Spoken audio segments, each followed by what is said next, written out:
एक कदम ईश्वर की ओर। उत्पत्ति प्रकरण 22वां सर्ग। तुरीय अवस्था, जीवन मुक्त की स्थिति, वासनाओं के क्षय का उपाय और उसके अभ्यास का प्रतिपादन।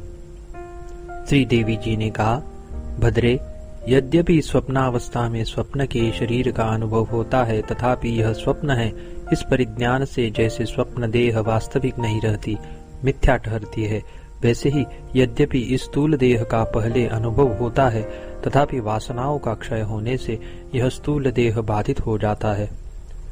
जैसे स्वप्न के ज्ञान से स्वप्न देह अलापता हो जाती है, वैसे ही वासनाओं के क्षीण होने से जागृत देह भी शांत हो जाती है।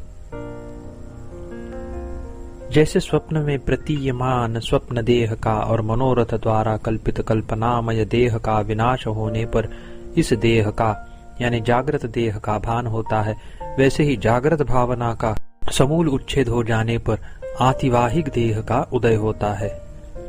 जैसे स्वप्नावस्था के वासना रूपी बीज से निर्मुक्त होने पर सुषुप्ति का उदय होता है, यानी जब तक स्वप्न में वासना रहेगी तब तक सुषुप्ति का आविर्भाव नहीं हो सकता, वैसे ही जागृत अवस्था के वासना रूपी बीजों से शून्य होने पर जीवन मुक्ति का उदय होता है।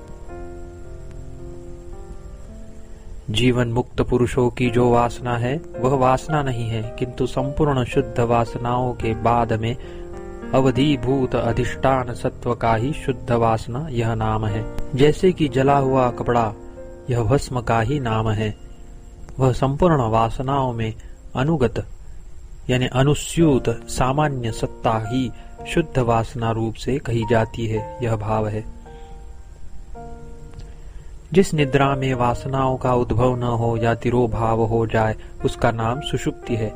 जिस जागरण में वासनाओं का आविर्भाव न हो या तिरोभाव हो जाए उसको घन मोह यानी मूर्छा कहते हैं। भाव यह कि अनुद्भूत वासना निद्रा सुषुप्ति है और आविर्भूत वासना जागरण मोह यानी मूर्छा है। जिसमें वासनाओं का सर्वथा क्षय हो जाता है, ऐसी निद्रा तूर्य शब्द से कही जाती है। यहाँ पर निद्रा पद की विवक्षा नहीं है, क्योंकि जागरणावस्था में भी परम पद का ज्ञान होने पर और ज्ञान के समूल वासनाओं का विनाश होने पर तुर्यावस्था होती है।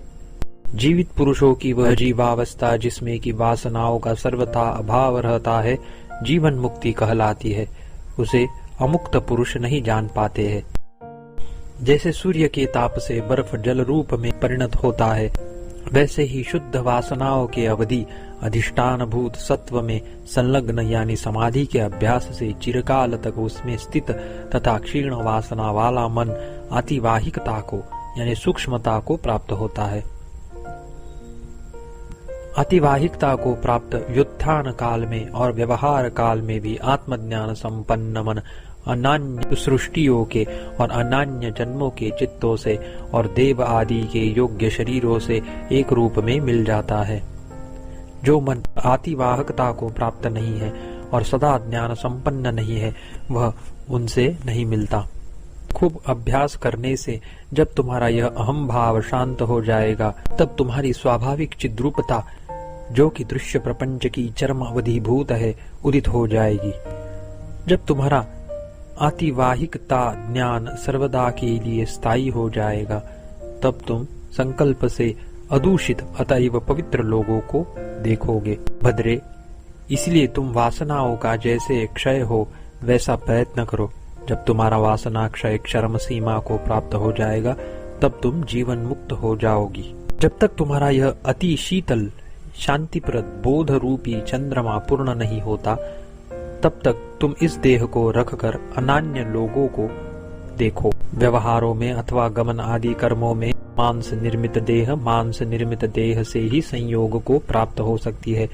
मांस देह चित्त शरीर से कदापि संबंध को प्राप्त नहीं हो सकती। अत्यंत अनभिज्ञ बालकों से लेकर सिद्ध पुरुषों तक प्रसिद्ध सबके अनुभव से सिद्ध यथास्थित अर्थ का ही मैंने अनुवाद किया है।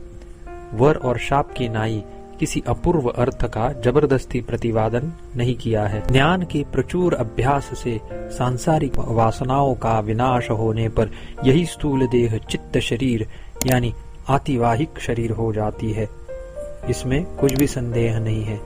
मरण काल में इसी देह में उदित होने वाली उक्त आतिवाहिकता को न तो कोई मरने वाला देखता है और न जीवित ही देखता है, क्योंकि तद यथा पेशस्कारी पेशसो मात्रा मा दाया, यानी इसका मतलब जैसे स्वर्णकार स्वर्ण का टुकड़ा काटकर पहले ही रचना से नवीन अच्छी से अच्छी दूसरी शक्ल बनाता है, वैसे ही परलोक जाने का इच्छुक यह आत्मा भी इस वर्तमान शरीर को नष्ट कर अचेतना को प्राप्त कर पितृलोक गमनोपयोगी, गंधर्वलोक गमनोपयोगी या देव संबंधी या प्रजापति लोक प्रापक अथवा ब्रह्म प्रापक या अन्य भूतों के संबंधी दूसरे नूतन शरीर को बनाता है, ऐसी श्रुति है। उक्त श्रुति के अनुसार पारलौकिक देह निर्माण के लिए मर रहे पुरुष का अपने अज्ञान से कल्पित देहारंभक भूतों के अंशों से संवलित होकर ही परलोक में गमन होता है। अतः उन मात्राओं का भी, जो कि उसको नहीं दिखाई देती, आतिवाहिक भावों से विरोध नहीं है। अज्ञान से कल्पित पंचभूत मात्र का अंश जो अज्ञान शरीर है, उसको और लोग मरता हुआ देखते हैं। यह अवास्तविक देह न तो मरती है और न जीती है। स्वप्न और संकल्प के भ्रम में मरण और जीवन क्या है, यानी उनमें कुछ भी वास्तविकता नहीं है, वे भ्रम मात्र है। इसीलिए इस विषय में विरोध है, ऐसी शंका नहीं करनी चाहिए। जैसे मनोरथ से कल्पित पुरुष में जीवन और मरण असत्य ही है, भाव यह कि संकल्प कल्पित पुरुष ही जब वास्तविक नहीं है, तब उसके मरण और जीवन की वास्तविकता ही क्या कथा है। वैसे ही बेटी, उस शरीर में भी मरण और जीवन अवास्तविक ही प्रतीत होते हैं। लीला ने कहा, देवी, आपने मुझे उस निर्मल ज्ञान का उपदेश दिया है जिसके श्रवण मात्र से ही दृश्य रूपी महामारी शांत हो जाती है। माँ,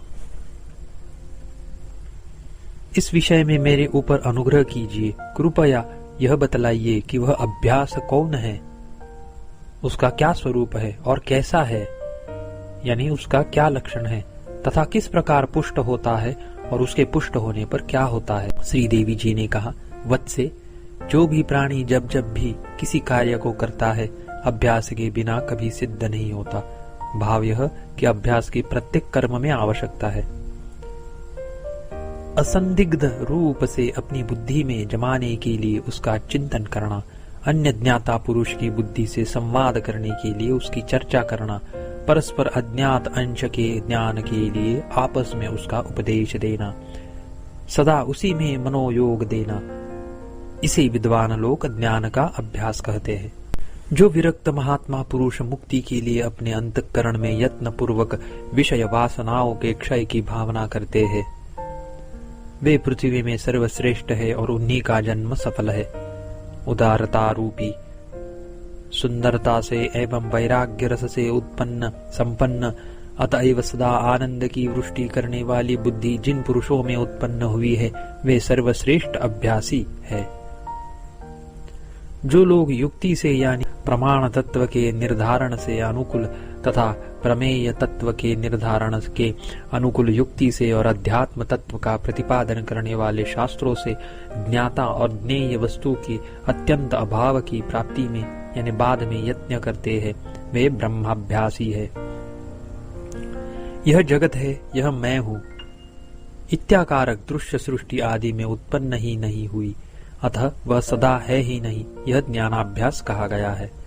दृश्य प्रपंच के असंभव के ज्ञान से राग द्वेष आदि का विनाश होने पर मनन से उत्पन्न विद्या की वासना के परिपाक से उत्पन्न हुई जो आत्मरति है यानी आत्म प्रेम है, वह ब्रह्माभ्यास है। दृश्य की असंभव का ज्ञान हुए बिना उत्पन्न जो राग द्वेष आदि का अपक्षय है, वह तप कहलाता है। अतएव वह ज्ञान नहीं है, वह तप वृथा द्वेषादि के रोकने से उत्पन्न दुख को ही बढ़ाता है। चरम साक्षात्कार रूप ज्ञान और उसका ज्ञेय ब्रह्म भी दृश्य असंभव बोध यानी दृश्य का असंभव जिससे या जिसमें होता है ऐसा बोध कहा जाता है। उसके अभ्यास से मुक्ति होती है। इस प्रकार के अभ्यास का फल महान अभ्युदय है। वत्से, जैसे शरद ऋतु में हिम के समान शीतल ओस के सेक से कोहरा बिल्कुल विनष्ट हो जाता है, वैसे ही चित्त में पूर्वोक्त रीति से अभ्यस्त संपूर्ण तापों की शांति के हेतु होने से बर्फ के समान शीतल विवेक बोध रूपी जल के निरंतर सिंचन से संसार रूपी कृष्ण पक्ष की रात्रि में उत्पन्न हुई मोह रूपी गाढ़ नींद निवृत्त हो जाती है। महर्षि वाल्मीकि जी ने इतनी कथा कह चुकने पर दिन बीत गया। सूर्य भगवान अस्ताचल शिखर की ओर अग्रसर हो गए और भरद्वाज आदि मुनियों की सभा वाल्मीकि जी को प्रणाम कर सायंकाल के संध्या वंदन आदि कृत्य के लिए स्नानार्थ चली गई एवं रात्रि बीतने पर सूर्य के उगते उगते मुनि मंडली सभास्थान में आ गई। 22वां सर्ग समाप्त।